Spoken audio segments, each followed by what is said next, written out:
Good afternoon, ladies and gentlemen. Today we gather here to debate on the motion.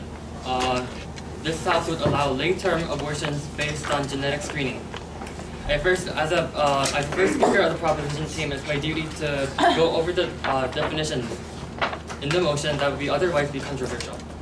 First off, we would define late-term as abortion that are performing abortions that occur after 24 weeks or 6 months of pregnancy. And also we define genetic screening as the genetic diagnosis of vulnerabilities to inherited diseases and such. Okay, now our burden is to prove, today our burden is to prove that the benefits that come out of this policy being enacted is greater than the harms, are greater than the harms and the conflicting moral values and such. And we're gonna also prove that this motion is actually beneficial to not only each individuals but also the overall society. So let me move on to the status quo. As of 2007, 36 states in United States banned late-term abortions, and also out of the most populous 152 countries, 54 of them banned the whole entire abortion thingies, and then another 44 forbid the general late-term abortion. But our team today are going to prove that this is wrong, and new policy is going to be needed. And the reasons will be elaborated throughout our debate. Now, as a first speaker, anyway, so what is our policy? As a first speaker, I will explain the policy and why it is necessary, while the second speaker will explain why it's beneficial and why it's practical. And the last speaker, Youngjin, will summarize our debate and give rebuttal speeches. First of all, our policy consists of 3 parts. Part 1, we're only going to allow fetus with health-related disorder to be allowed to be aborted. And second, doctors, genetic counselors, and other health-related officials will perform genetic screenings on these new fetuses, and they will report to the Ministry of Health, which will then give, or like in the part 3, the Ministry of Health will send approval and confirmation document that the fetus will be allowed to be aborted. And we guarantee you that this will only cost a little and is really practical, which will be later be elaborated by the second speaker. And I'll go on to necessity. There are genetic tests that can only be done in the late stage of the pregnancy, such as GBS testing and glucose testing and non-stress testing. And these are the examples. And because of this, the option of the late-term abortion is really necessary. If a child has to be tested to have defects or severe health problem, the mother should have the option of abortion.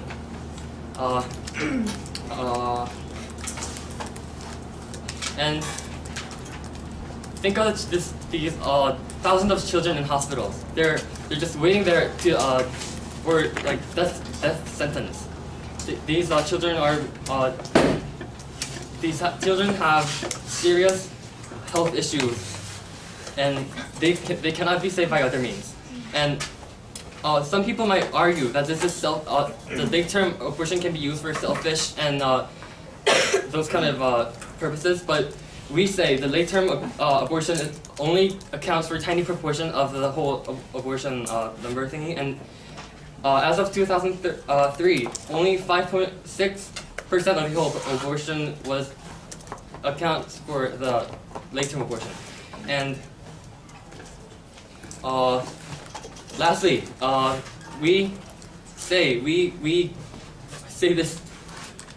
argue that we're not saying that we're not respecting this human rights of these fetus and stuff. You're saying when both the health of mother and the fetus are in jeopardy, we're gonna have to use abortion by last means. And also, secondly, we're not saying we're advocating abortion. We're just saying we're gonna provide another option that can actually benefit both the mother and the fetus of the thing. And thank you. So for the sake of these people, we really vote for the motion.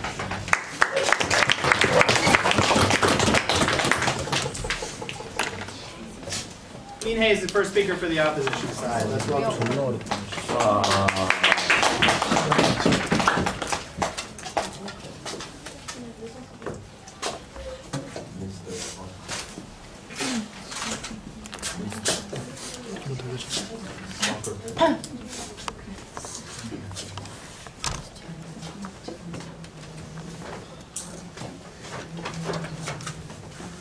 Hello ladies and gentlemen, today we are here to debate the policy this House will allow late-term abortion based on genetic screening. So the burden of our side, the opposition, is to prove that this policy is unnecessary, not beneficial, and impractical. So the stance that the opposition side takes in this debate is that we oppose the two controversial activities proposed in this policy, which are late-term abortion and genetic screening. We do not agree that subjective decision-making based on genetic screening should be allowed, especially using the means of a violent tool, late-term abortions. So our team will be I'll be discussing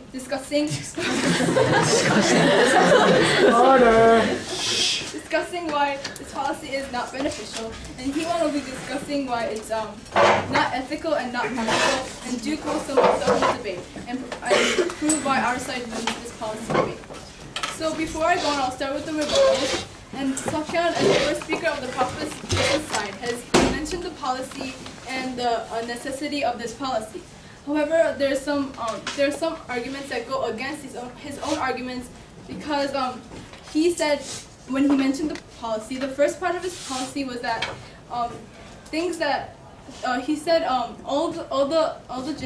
through genetic screening, he said he will allow late-term abortion if it's health-related disorders. He didn't specify if it was health-related disorders, which will kill the baby right when really soon after it's born. So this includes other diseases such as cancer, which can be taken that if through genetic screening it might show that the kid might have cancer, but then it's only the potential that the kid has. It's possible that he'll only have cancer when after the age of 45, or even he might not even have cancer at all, because it's just shown in the genetic screening as a potential for the kid to have that disease. So to go on with our own case, I'll be presenting four benefits, four things that are not beneficial about this policy, which are first, physically murdering, which is that late-term abortion is physically murdering a life, and also and even if we carry out the abortion, there is still existing guilt for the mother, and it's abhorrent to presume certain genetics will definitely lead to unhappy lives. And fourth, because it's disrespectful for the life to freeze the embryos for genetic screening. So first, let's question the benefits of two activities: late-term abortion and genetic screening. First of all, late-term abortion is not beneficial. It is physically murdering a life. Okay, so the procedure that you go through to abort a child is really more disgusting than you think, because what they do is they put scissors in the woman's body and they cut the head of the baby, and then they start vacuuming out the brain, and then they crush the skull of the baby, and then take everything out. So it's really disgusting. And then there's no doubt that this baby feels this pain, because as you probably know, by 21 days the baby's heart starts pumping, and by 40 days the brain waves are recorded, and by 2 months all the baby's systems are present, all the arms are there, and ears and nose and everything. So information. Yes. Each year there are thousands of babies being deserted on trash cans because they are found out to be they're having a very hard condition in living, and so the parents simply desert them. So what do you think about that? Isn't that also murdering, a more violent way of murdering? But does that mean that every single child being deserted, some orphans tend to get adopted by really good parents, and you never know what's going to happen to them. Like, you shouldn't take away their potential. And so, and they start feeling pain by 4.5 months because you can, when you look into the like genetic, when you look into the baby, like when they see the bright light, they slowly move their hand to like shield its eyes to like cover the light and stuff. And so yeah. And the second benefit is that even if they carry out the late-term abortion, there's still guilt feeling with the mother exists. Because the people who advocate late-term abortions say that they should do so because if they actually like make the adoption for the child available, then it's not really sensible because the mother will feel uncomfortable. But then even if they murder the child, the emotional responsibilities that the mothers take is still there because they feel really guilty for it. No, thank you. And the third benefit is, and the third thing that goes against the benefit of this policy is genetic screening. Yeah. And then the fourth benefit is that fourth thing that goes against the benefit is that if they do genetic screening, the embryos they get treated really disrespectfully. Thank you.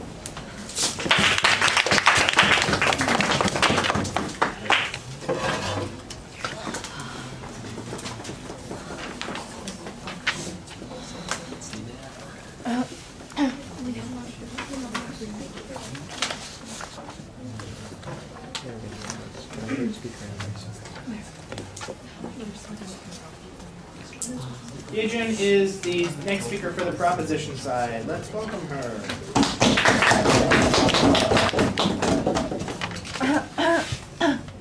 Okay, I would just first like to start with the rebuttals of the first speaker on the opposition side.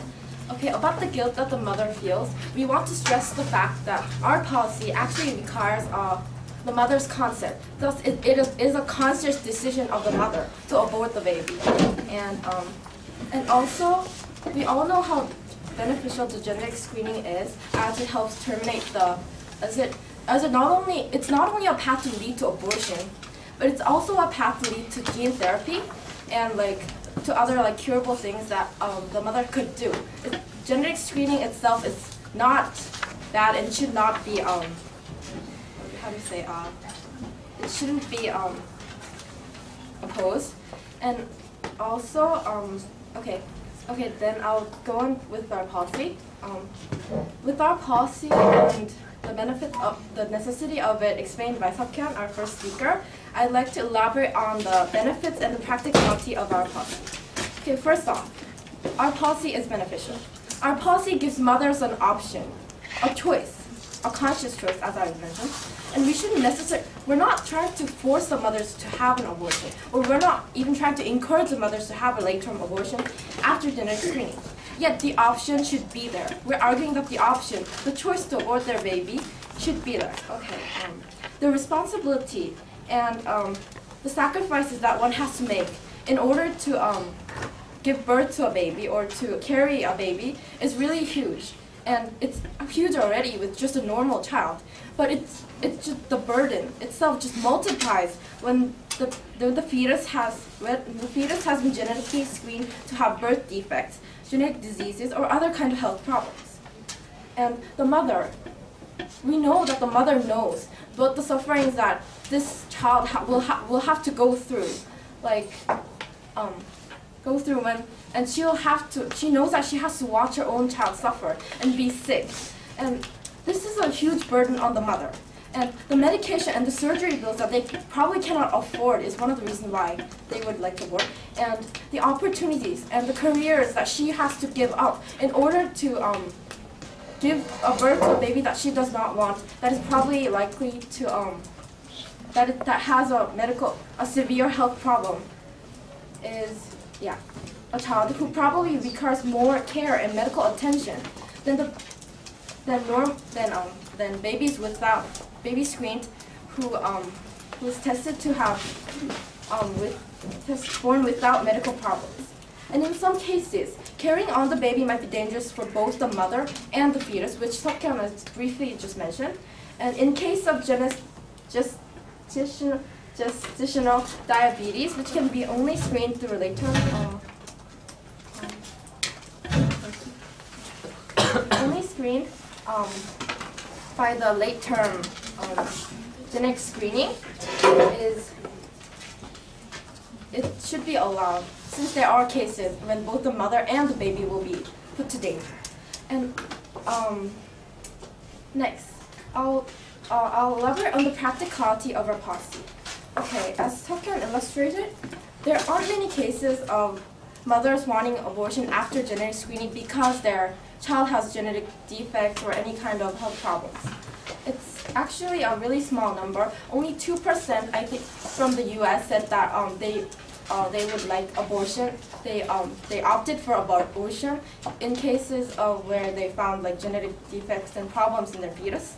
And because this is a relatively small number, we shouldn't have much problems in trying to implement our policies. And it's just a form a report form and the proof to look over, which shouldn't take much time, although we will be very careful in examining these, which shouldn't take much time, shouldn't take much money. And yeah.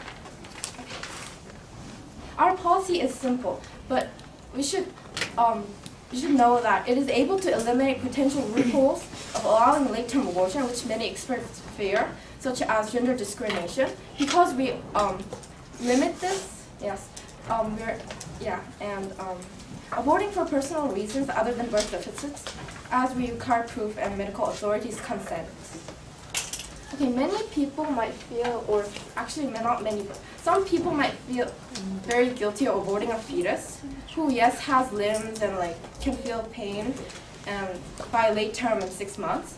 However, but why these people wouldn't feel sorry for the mother, who actually is responsible for the child, whose life could actually be ruined by this child? Why these people would not feel guilty for this mother is beyond our comprehension.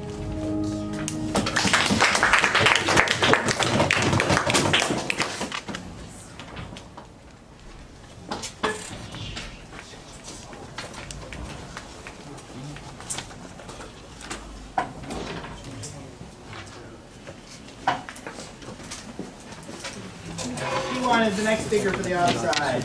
And students, think about what you might say for either side for 4 speeches.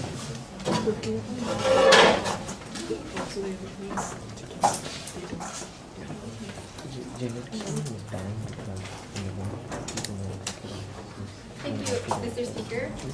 As the opposition today, I would like to question the proposition. If they even consider this little tiny bit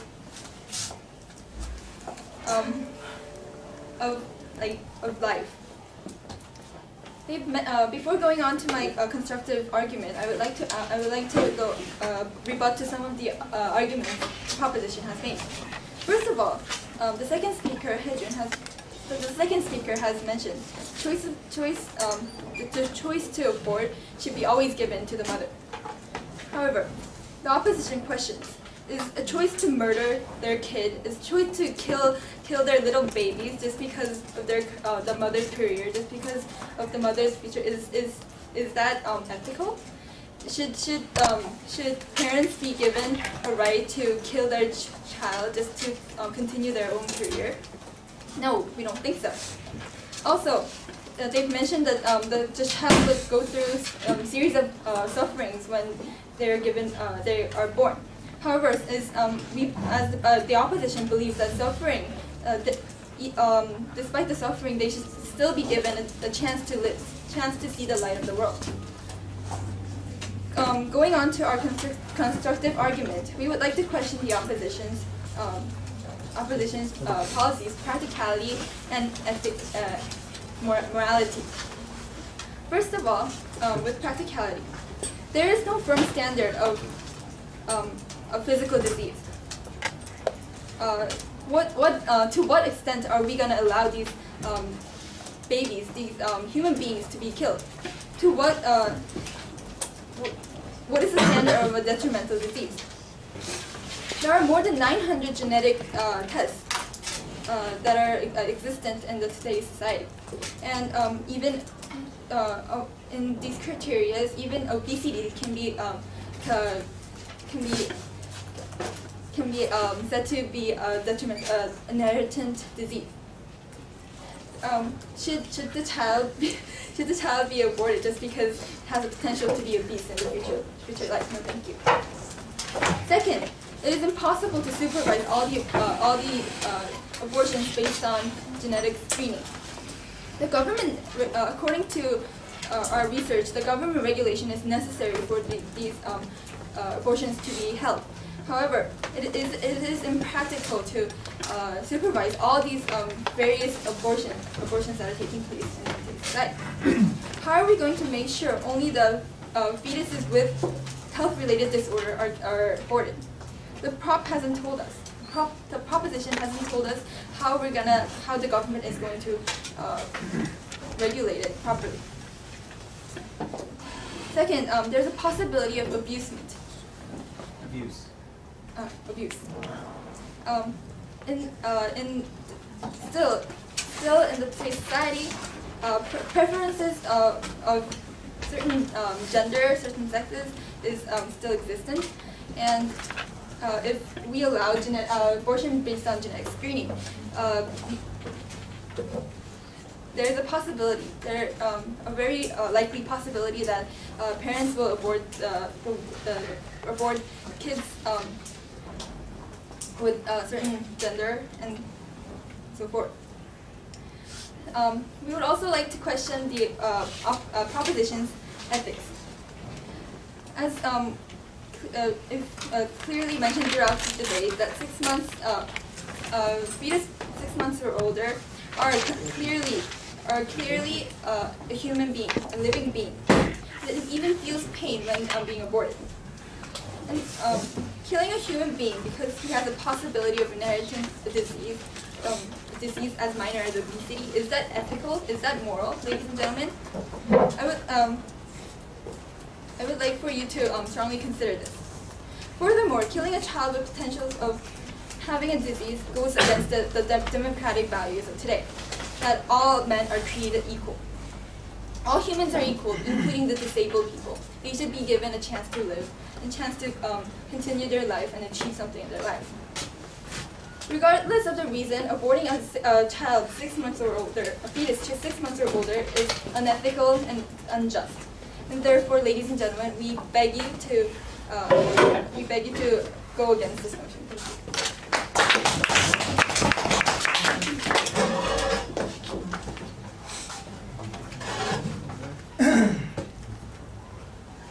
Daewon? Yep. Unless you want me to call you Sage.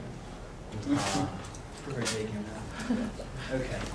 And Yinsun, did you give one last time? No. Okay. Any preference, guys? Like, I'll speak for the proposition. No, I'll speak for the proposition. Prop. I Off. prefer the off. All right, everyone's happy. Yay. Yeah, when you're ready. All right. Yay. Well, No, I got it. I heard the opposition referred to this late-term abortion as murdering of a human being, but I think this is an exaggeration because the mother isn't like killing the baby on purpose because like she hates her child or something. It's like it's because she considers it less cruel for the baby to end its life if it's gonna die anyway, and plus, I mean, like, mothers don't have to go through the trouble of actually giving birth to the baby and then having to watch the child die in front of their own 2 eyes after the death, whether it be like immediately after birth or even like a few months after birth. If the baby, in my opinion, if the babies are going to die because of these health-related disorders, it would be better for them and for the mother to end their lives while they're in the womb, so the mother doesn't have to go through the hassle of giving birth to the baby.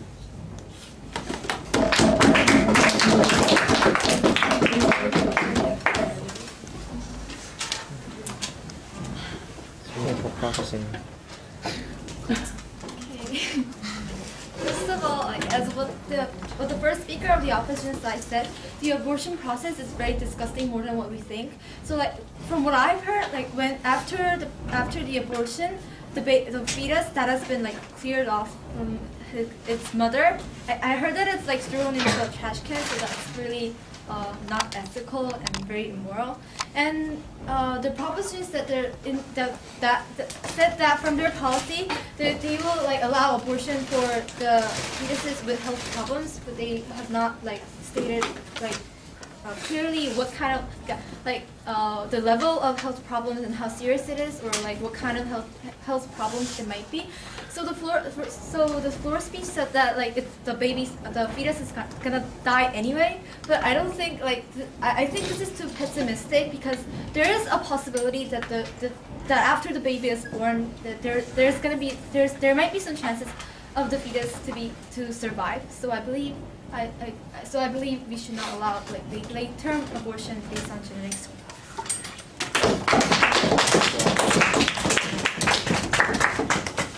Okay, two very good floor speeches. I think incisive and did a good job getting to the issues here underlying this debate.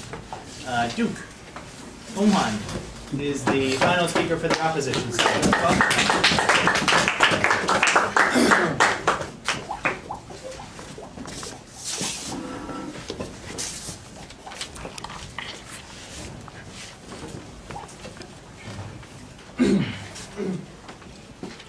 Thank you, ladies and gentlemen. Okay, first, I'd like to go on some rebuttals on the points that the proposition has made.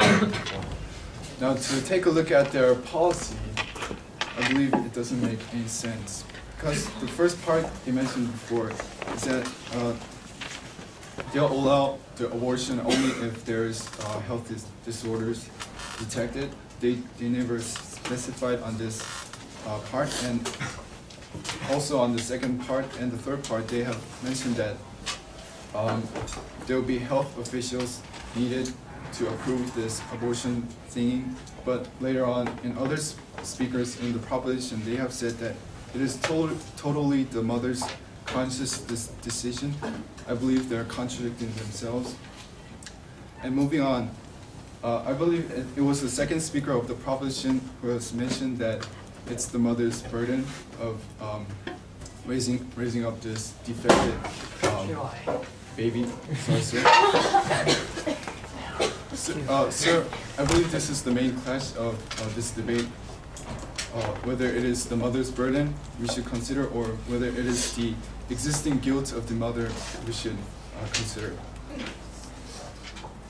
The opposition wants to question the proposition that how can you know whether the mother, what if the mother wants her child to live, even though the child has defects or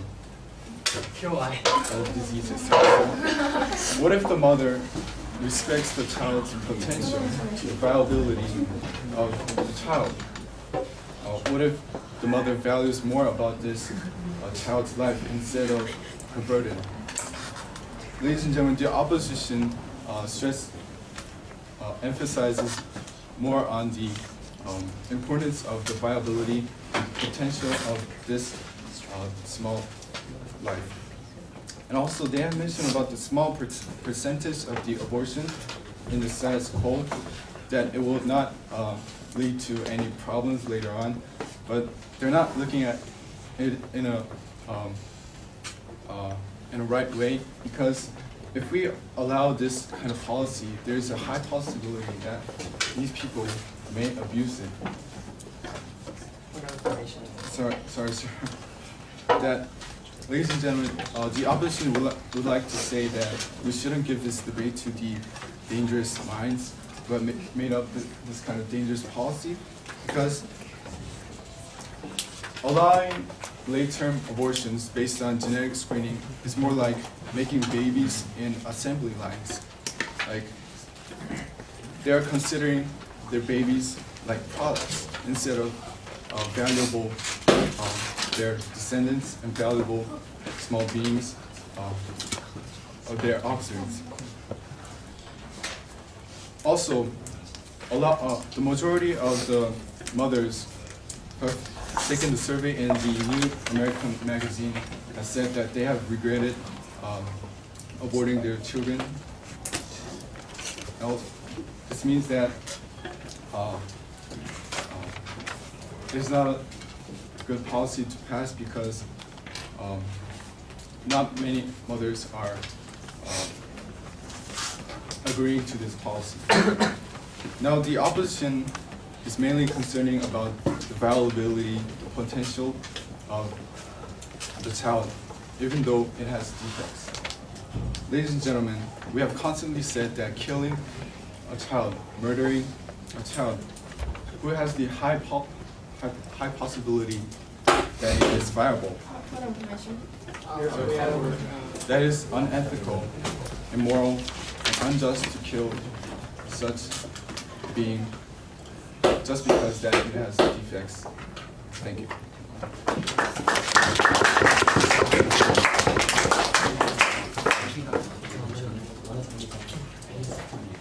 Mr. Huff.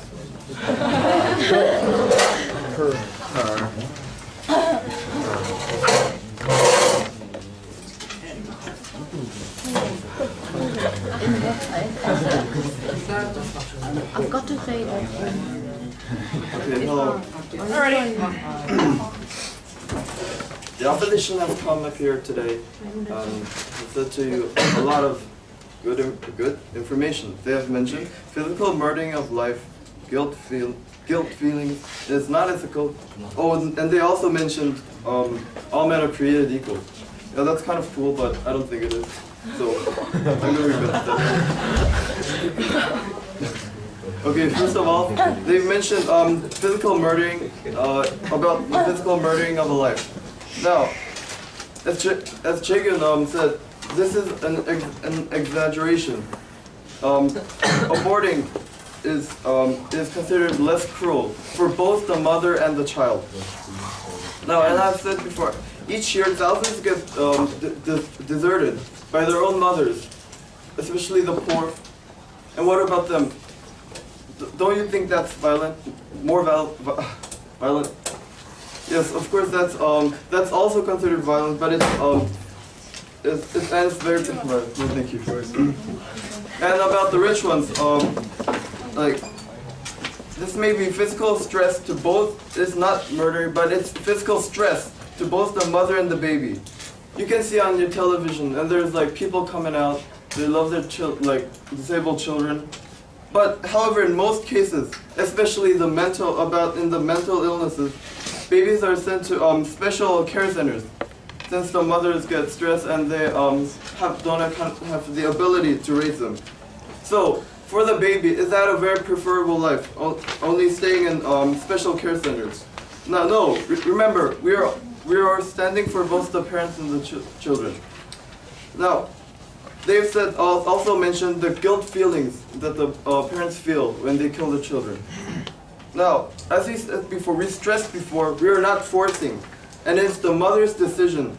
Now, they have also mentioned being not ethical. Now,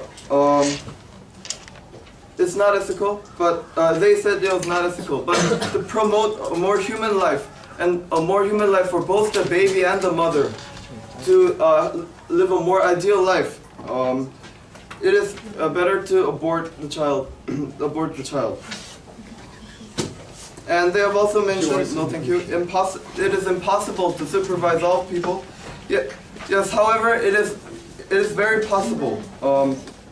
It is possible to supervise them all according to the Ministry of Health. And they have also mentioned going against the democracy, that all men are created equal. However, we want to stress that fetus, as we are all saying, fetus is the property of the mother, and the mother is the one who has a choice. So it is the right to interfere on the decision. And the third speaker, Daewon, as a rebuttal to the third speaker, the opposition team, if the mother values the child more than the burden, the mother can choose. The mother can choose not to abort. We are saying again, we are not forcing it. Now, I'll summarize our points. Now, our policy was first, We are only caring about the defective fetuses and fetal problems, and the fetal problems are allowed. And we are getting permission from the professionals, such as the doctor and the genetic counselor. And finally, after there is an approval document, we are taking place. The abortion will take place. Now, why should we do this? There are thousands of children, and it is both beneficial for the mother and the child. Thank you.